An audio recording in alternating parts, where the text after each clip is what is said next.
शांति है और यहां मीटिंग भी हो सकती है, यह अपने आप में एक अजूबा है।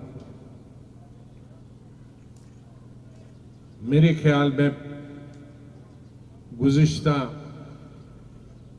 35-36 साल से 88-89 के बाद ये शायद पहली मीटिंग है। कांग्रेस तो यहां, मैं कांग्रेसी 1 साल तक था, कभी मीटिंग नहीं कर पाई, शहर भी नहीं कर पाई, और यहां का इस मोहल्ले में तो सवाल ही नहीं। मुझे मालूम कि दूसरी सियासी पार्टियों ने की या ना की, लेकिन कांग्रेस में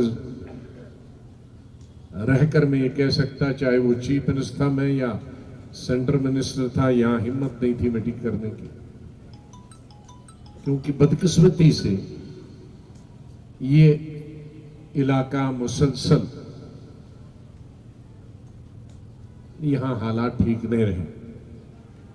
उनका जिक्र मैं नहीं करना चाहता। मेरे लिए सबसे बड़ी खुशी है कि शहर में और बटवालों में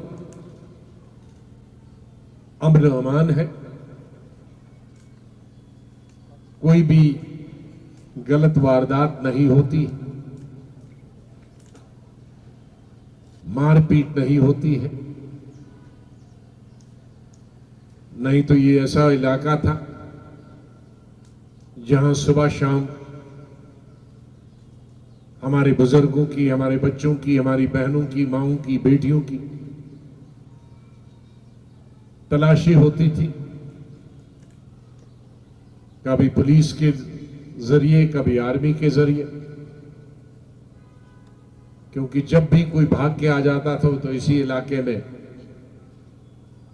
वो पनाह लेता था, जिसकी वजह से हमारे भाइयों और बहनों की और मां बेटियों की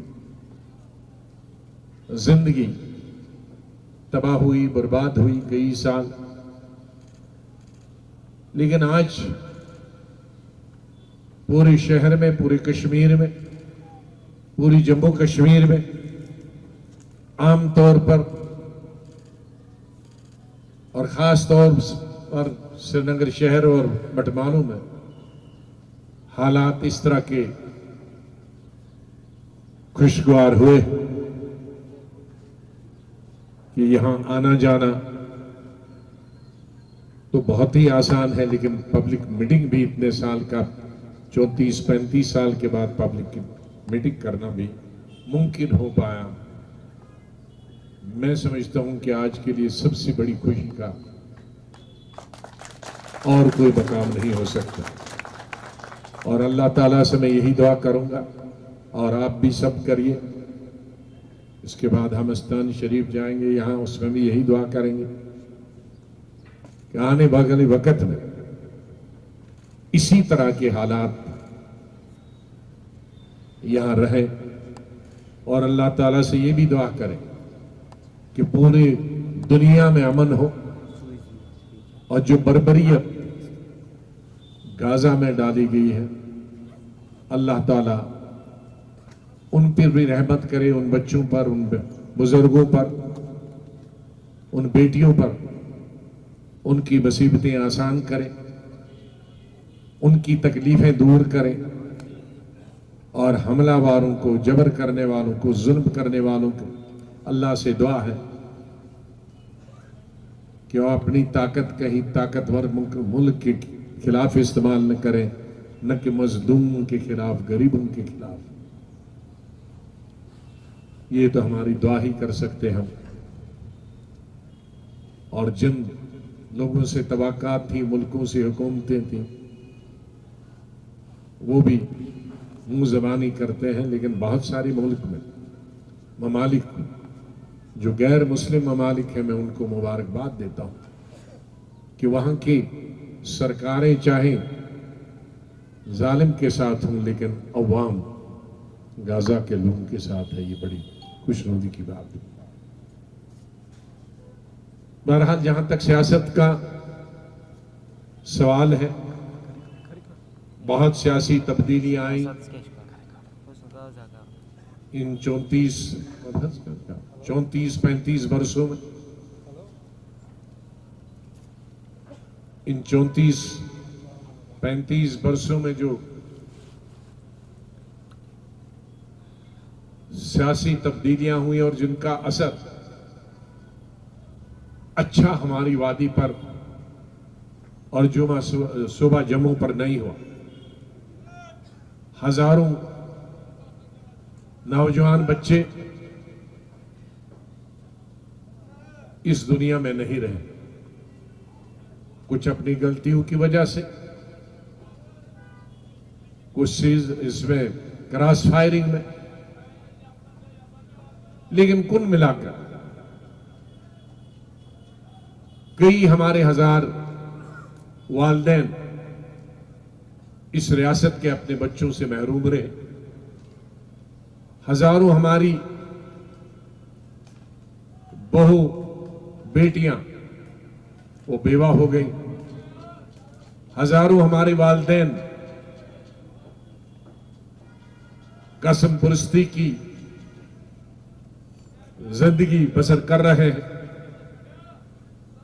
जिन बच्चों पर उन्हें भरोसा था कि बच्चे बढ़ के मां बाप की खिदमत करेंगे, बच्चे बड़े होकर अपनी बहनों की शादियां करेंगे, लेकिन उनके वो ख्वाब शर्मिंदा ताबीर न हो पाए, बल्कि उनकी जिंदगी जन्नत के बजाय इसी दुनिया में जहन्नम बन गई। रोजगार से भी महरूम, बच्चों से भी महरूम। अल्लाह न करे कि दोबारा यहां रियासत में असेंबली के इलेक्शन नहीं हो रहे। जो आखिरी असेंबली का इलेक्शन हुआ उसे 9 साल हो गए, और मेरे ख्याल में जम्मू कश्मीर की तारीख में 75 साल में ये शायद पहली दफा है कि इतने लंबे अरसे तक रियासत में कभी इलेक्शन नहीं हुए। जिन दिनों जम्मू कश्मीर में हालात खराब थे, खूनरेजी थी, लीडर साहिबान सब वादी को छोड़कर भाग गए थे। हमारे बदकिस्मती से हमारे कश्मीरी पंडित साहिबान को भी मिलिटेंसी की वजह से छोड़ना पड़े। या वादी लाखों और मुसलमान वादी के हिंदुस्तान के दूसरे हिस्सों में चले गए। उस वक्त भी शायद 6 या 7 साल के बाद इलेक्शन हुए थे, लेकिन आज नॉर्मल हालात इससे ज्यादा कभी नॉर्मल पिछले 30-35 सालों में कभी नहीं थे। उनमें 9 साल से इलेक्शन नहीं हो रहे। ये बड़ी फिक्र की बात है। इलेक्शन न होने का क्या नुकसान? मैं ये नहीं कहता कि आज की इंतजामिया काम नहीं कर रही है। इंतजामिया काम कर रही है, लेकिन ये उनका काम नहीं है। मैं नहीं कहता गवर्नर साहब काम नहीं करते, मैं ये नहीं कह सकता कि ऑफिसर काम नहीं करते, लेकिन हम उनसे वो काम कहने के लिए कर रहे हैं जो उनके लिए, जिसके लिए वो बने ही नहीं है। हमें वो काम जो है वो मिनिस्टरों का काम, वो एमएलएज का काम, चुने हुए नुमाइंदों का काम, सेक्रेटरीट में बैठकर मैं भी अगर बड़ा मुलाजिम होता तो मैं भी ऐसा ही करता। किसी भी सियासी पार्टी का जो चीफ मिनिस्टर या मिनिस्टर है, वो भी अगर सेक्रेटरी, चीफ सेक्रेटरी होता तो कुर्सी पे बैठकर वहीं से चलाता। देखो, मेरी तकरीबन आज तक 1 साल में जब से पार्टी बनाई मैंने जो एड्रेस की हैं 500-600 मीटिंगें और हमारे साथियों मिलाकर 1000-2000 मीटिंग की। हमने हर जगह यही मांग की है कि इलेक्शन यहाँ ज़रूरी है। आवाम की खिदमत करना सिर्फ लेजिस्लेचर ही कर सकते हैं।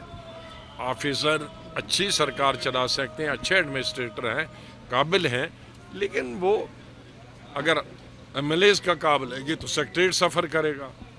तो इसलिए वो अगर काम करें और एमएलएज के इलेक्शन होने चाहिए, बाकी क्या हो सकता है। डॉक्टर साहब, ये आज़ाद साहब चूंकि फ़लस्तीन की सिचुएशन है, कोई बात ही नहीं कर रहा है जो वहाँ ज़मीन दोस्त बच्चों को किया जा रहा है।